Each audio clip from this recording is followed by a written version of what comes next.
And now the curtain rises. 1! Well, I think Clitoris is the only thing I can ever think of when I look at her. Was that lady half snake? Or that snake half human? She is confusing. Dead, but confusing. Well, the snake can't buy boots and has similar movement speed to us early on as she scales up. In exchange though, she does have some of the fastest cooldowns in the game for a mage. Her Q is a poison that gives her E extra damage that comes up every 3.5 seconds. Her W is a poison cloud that slows and grounds you, also giving her E extra damage. And her E, her fangs, with a 0.75 second cooldown, and if she kills the target, she gets the mana back.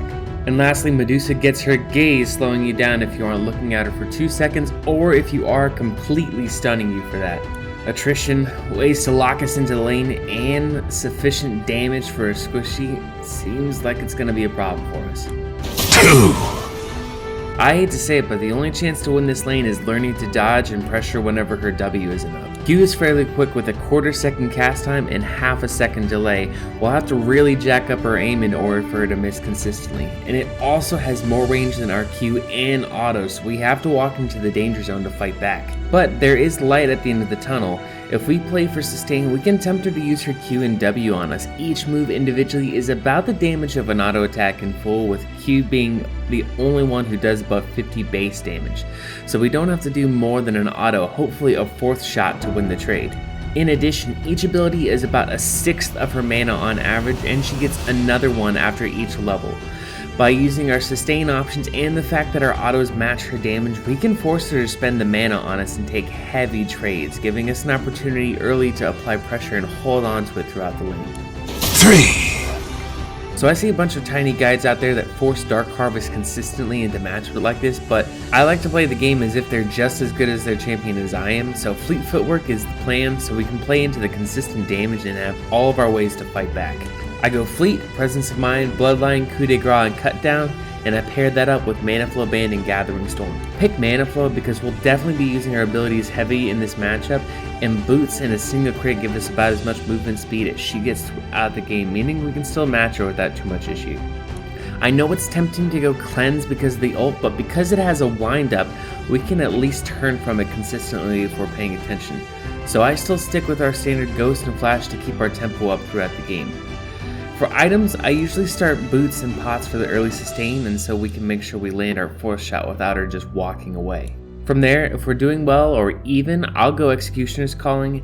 After the buff, it's pretty good into this lane, preventing casts from healing as efficiently off of us in the wave throughout our trades, allowing us to use single autos to still consistently win them. If I'm losing, I'll go Merc Treads. Her E's damage scales off of her actual level, so they'll work wonders early in the game at giving us more sustain and ability to leave her poison clouds. As for build, standard crit with Gale Force is my go-to unless the enemy's team justifies something else. 4! Level 1 Cassiopeias usually go E because it is generally at no cost to them to use it on the wave since they get their mana back for killing mains.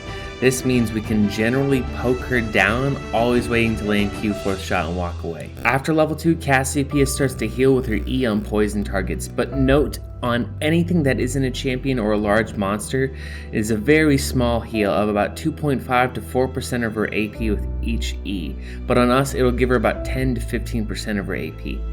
That being said, it means that we still win short trades with Q 4th shot until she gets her first back, even if she heals off of us.